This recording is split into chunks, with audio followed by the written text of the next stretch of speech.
تقال العثار العظام به ويغدو الهوى ككبش ذبيح بذكر الإله تطيب الحياة تسر أسارير وجه صبيح تسر.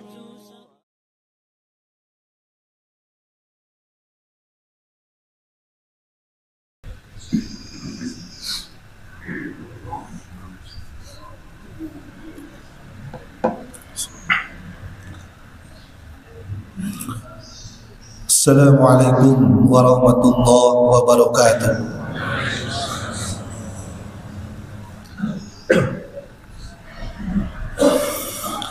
Innal hamdalillah nahmaduhu wa nasta'inuhu wa nastaghfiruh wa na'udzu billahi min shururi anfusina wa min sayyiati a'malina may yahdihillahu fala mudilla lahu wa may yudlil fala hadiya lahu. Ashhadu an la ilaha illallah wahdahu la syarika lahu wa ashhadu anna Muhammadan abduhu wa rasuluhu alladzi la nabiyya ba'dahu. فيا أيها الحاضرون اتقوا الله حق تقاته ولا تموتن إلا وأنتم مسلمون. وقال الله تعالى في القرآن الكريم أعوذ بالله من الشيطان الرجيم يا أيها الذين آمنوا اتقوا الله ولتنظر نفس ما قدمت لغد واتقوا الله إن الله خبير بما تعملون. Al-ayat. Hadirin sidang Jumat rahimakumullah, mari kita sama-sama munajat kepada Allah Azza wa Jalla, Allah yang memiliki kekuasaan yang luar biasa. Allah mampu menciptakan segala peristiwa yang ada di muka bumi ini. Allah mampu menciptakan peristiwa demi peristiwa yang kadang-kala kita tidak harapkan, tapi Allah memberikan ilmu dan hikmah di balik peristiwa tersebut. Salawat dan salam mugia dicurahkan kepada junjungan alam Nabi Muhammad sallallahu alaihi wasallam yang diabadikan dalam Al-Quran sebagai uswatun hasanah, suri tauladan yang baik, contoh yang baik bagi kita selaku umatnya. Mudah-mudahan pada waktunya nanti di yaumul akhir kita mendapatkan syafaat dari beliau. Amin ya Allah ya Rabbal Alamin. Hadirin sidang Jumat rahimakumullah, tahun ini tahun Islam sampai 1446 tahun. Tidak terasa usia umat Islam sejak Nabi Muhammad hijrah dari Mekah ke Madinah baru sampai 1446 tahun, menunjukkan bahwa usia kita sebagai umat Islam sudah lama dan sudah lelah dan melelahkan. Dunia semakin tua, kalau manusia semakin tua semakin tidak kuat, semakin lemah. Ketika manusia berumur panjang bukan berarti kita semakin kuat, tetapi semakin lemah. Lemah segala-galanya. Sampai ada yang usia 100 tahun kadang tidak bahagia karena tidak ada teman sejawat yang seusianya.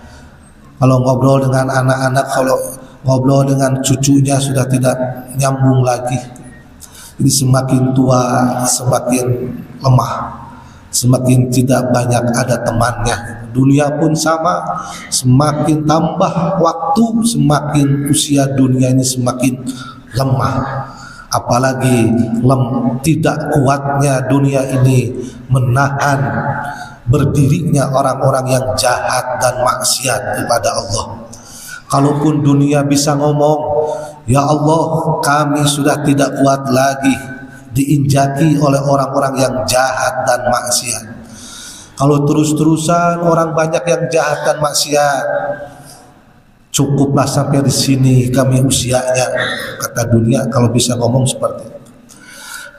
Hadirin sidang Jumat rahimakumullah, pertanyaannya kenapa orang jahat dan maksiat itu begitu berat diterima oleh dunia, oleh bumi kita ini? Karena orang yang jahat dan maksiat itu adalah orang yang betul-betul akan mendapatkan kecelakaan tidak hanya di dunia dan di akhirat. Maka Allah mengingatkan dalam surat Al-Hasr ayat 18, ya ayyuhalladzina amanu, hei orang-orang yang beriman, ittaqullah, takutlah kalian kepada Allah, wal tandur nafsun, perhatikan bagi orang-orang yang masih bernapas, orang yang masih bisa menghirup udara segar di dunia ini.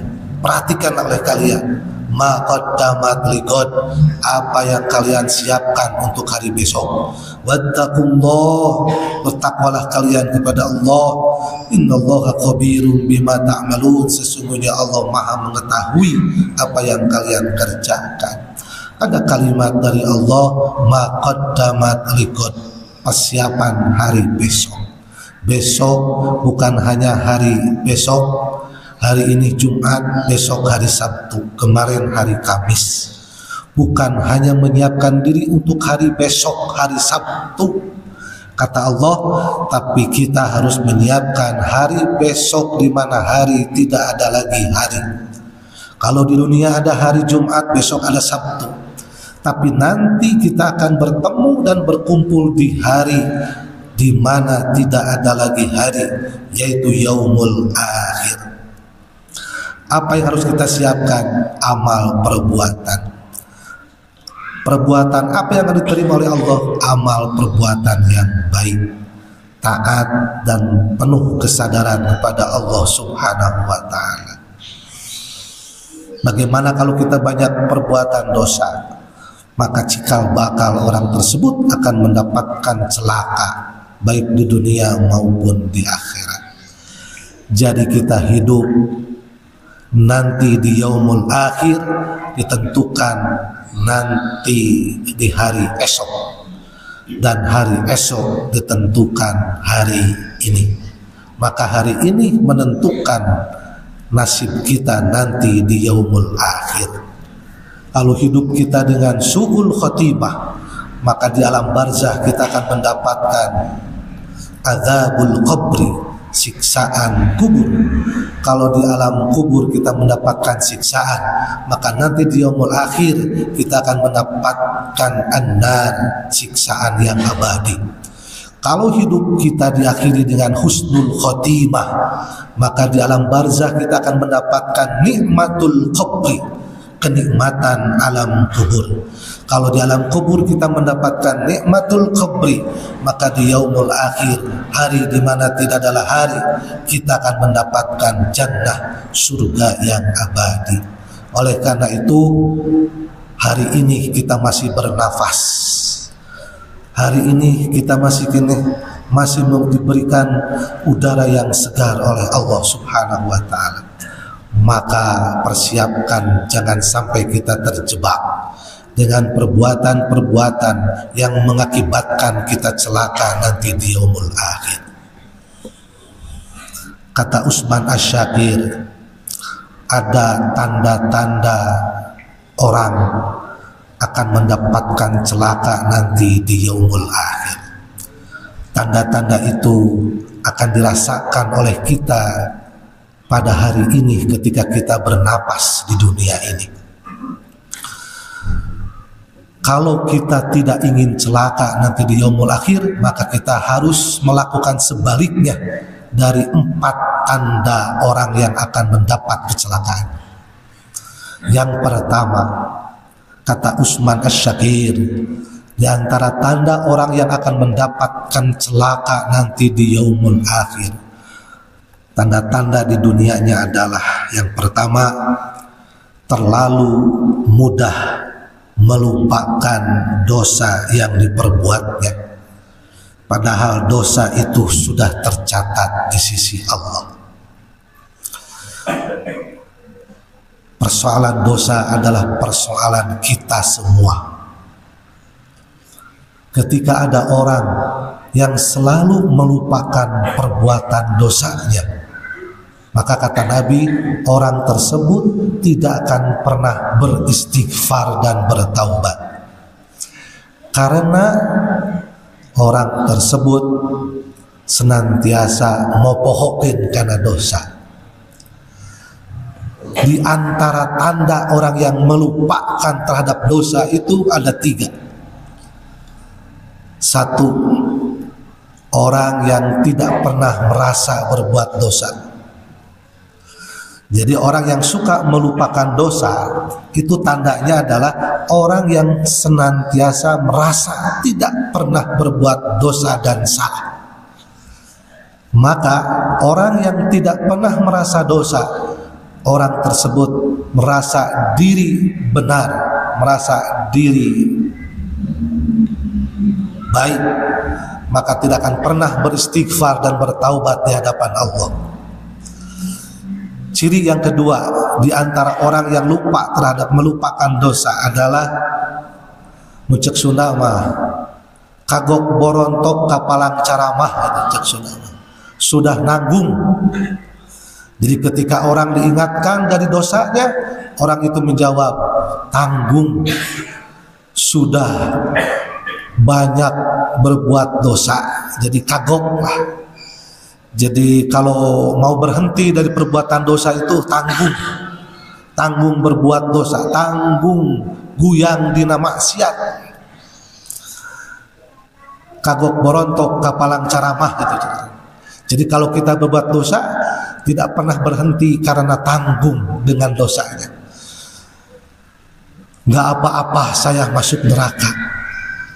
Mudah-mudahan di neraka kita bertemu dengan bintang dunia, bisa konser musik di neraka.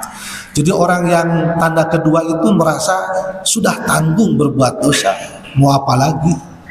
Udah diteruskan, dipertahankan perbuatan dosanya. Gak apa-apa masuk neraka juga, gak apa-apa disiksa juga oleh Allah. Itu yang kedua. Tanda yang ketiga orang yang suka melupakan dosa itu adalah orang yang selalu menyepelekan terhadap dosanya. Kalau kita punya pekerjaan yang seharusnya tapi tidak dilakukan yang seharusnya, tapi kadang laporannya yang seharusnya begitu. Jangan dikira ketika kita mengurangi kadar dan kapasitas yang seharusnya itu dianggap disepelekan dosa itu. Tapi kalau kita terus ditumpuk-tumpuk kemudian kita lupa terhadap perbuatan dosa itu, maka kita nggak pernah beristighfar dan bertaubat, maka itu tandanya orang akan mendapatkan kecelakaan. Yang lebih bahaya adalah ketika orang yang punya kekuasaan, orang punya kewenangan, orang punya otoritas, kemudian dia lupa dan melupakan terhadap dosa-dosanya karena merasa tidak pernah berdosa, ataupun karena tanggung, ataupun karena mengecilkan dosa tersebut, meremehkan dosa tersebut, maka kata Utsman Asy-Syakir termasuk tanda orang yang mendapat kecelakaan.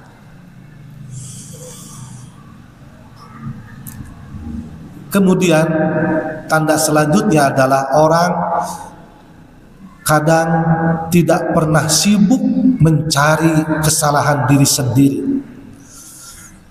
tapi orang sekarang ini sibuk mencari kesalahan orang lain.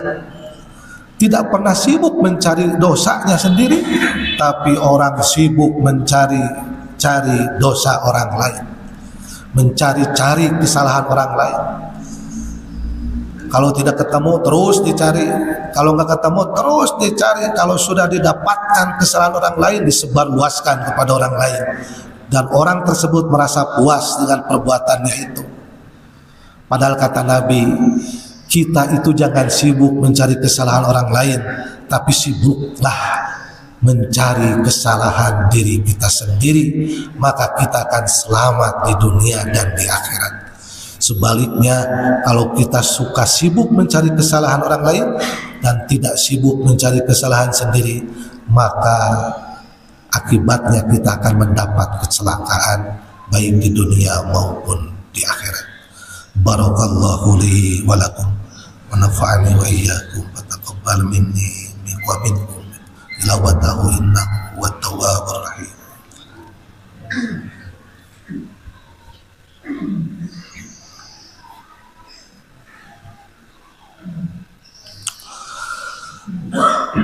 Alhamdulillahilladzi anzala as-sakinata fi qulubil mu'minin liyazdadu imanan ma'a imanihim. Asyhadu an la ilaha illallah wa asyhadu anna Muhammadan abduhu wa rasuluh. Allahumma shalli wa sallim ala Muhammadin wa ala alihi wa ashabihi ajma'in. Amma ba'du. Hadirin sidang Jumat rahimakumullah, dalam khutbah kedua ini khatib tetap mengingatkan untuk senantiasa meningkatkan keimanan kita, ketakwaan kita pada Allah Subhanahu wa taala. Hadirin sidang Jumat rahimakumullah. Yang kedua, tanda orang yang akan mendapatkan kecelakaan nanti di yaumul akhir dan bisa dirasakan di dunia ini adalah selain terlalu mudah melupakan dosa, yang kedua adalah orang tersebut selalu mengingat-ingat dan membangga-banggakan atas jasanya dan amal kebajikannya. Padahal amal tersebut belum tentu diterima oleh Allah Subhanahu wa taala. Kata Utsman Asy-Syakiri, tanda yang kedua adalah ketika kita berbuat baik dan kebaikan, membuat kemaslahatan di hadapan umat dan rakyat, tetapi ada niatan dalam diri kita bahwa perbuatan itu menjadi kebanggaan, bahkan disebut-sebut, bahkan disebarluaskan, bahkan menyakiti orang yang diberi kebaikan oleh kita, maka perbuatan tersebut termasuk orang yang nantinya mendapat kecelakaan. Hadirin sidang Jumat rahimakumullah, kata Allah di dalam Al-Quran dinyatakan dalam surat Al-Baqarah ayat 264, A'udzubillahi minasyaitonirrajim, ya ayyuhalladzina amanu la tubtilu shadaqatikum bil manni wal adha kalladzi yunfiqu malahu ria'an nas. Wahai orang-orang yang beriman, janganlah membatalkan pahala sedekahmu dengan menyebut-nyebutnya dan menyakiti perasaan si penerimanya, seperti orang yang menginfakkan hartanya karena pamer kepada manusia. Hadirin sidang Jumat rahimakumullah, lamun cek Sunda mah capek gawe teka pake. Kita punya perasaan bahwa amal kebajikan kita itu banyak. Kita punya dan merasakan bahwa amal perbuatan kita itu bertumpuk kesalehannya, bertumpuk kebaikannya. Tapi itu bisa menjadi hilang seketika ketika kita punya niatan membangga-banggakan, memamerkan di hadapan manusia sendiri. Kadang kalau kita perhatikan hadirin sidang Jumat rahimakumullah, orang yang berangkat ibadah haji, orang yang berangkat ibadah umroh yang lebih dari satu kali pulang pergi dari rumah ke Baitullah, dari rumah ke Makkah Al-Mukarramah. Kadang-kadang niatan kita sudah tidak lagi menjadi tujuan ibadah kepada Allah. Dan ini yang dikhawatirkan oleh Nabi akan datang pada akhir zaman kepada manusia. Orang banyak beribadah haji, orang berangkat ibadah umroh, tetapi niatnya bukan karena Allah, bukan untuk ibadah kepada Allah, tetapi niatnya terkategorikan ke dalam 4 hal. Yang pertama, banyak orang yang umroh bolak-balik dari rumah ke Baitullah itu bukan karena ibadah kepada Allah, tetapi karena pertama kata Nabi berbisnis, berjual beli. karena usaha menghasilkan dunia. Yang kedua, bisa jadi ada orang yang datang ke Baitullah itu karena untuk meminta-minta, mengemis-ngemis, sair, barang main. Tidak hanya di Garut, di Indonesia, tapi datang ke Makkah Al-Mukarramah niatnya untuk meminta-minta. Ini redaksi hadisnya seperti itu. Nah yang ketiga ini hampir juga kena juga. Ketika orang pulang pergi ibadah umroh, niatnya bukan karena Allah dan ibadah kepada Allah kata Nabi, tapi niatnya sudah healing dan bertamasa. Kalau seseorang ditanya, kenapa tahun ini mau berangkat umroh lagi? Kadang jawabannya tahun kamari mah encan ke Turki, tahun ini menanti mau ke Turki setelah umroh gitu. Tahun depannya mau kemana? Pindah lagi nanti liburannya kemana? Terus yang dipikirkan adalah healingnya, bukan karena ibadahnya. Ini bisa jadi termasuk tanda-tanda orang yang membanggakan ibadah, tapi niatannya sudah lain karena Allah, bukan karena ibadah kepada Allah. Maka kata Nabi, sibuklah mencari kebaikan orang lain daripada kita sibuk mencari kebaikan diri kita sendiri. Maka kalian akan selamat di dunia dan di akhirat. Kalau yang pertama tadi, sibuklah mencari kesalahan diri sendiri daripada sibuk mencari kesalahan orang lain. Nah yang kedua mah, sibuklah mencari kebaikan orang lain. Jangan pernah sibuk mencari kebaikan diri sendiri.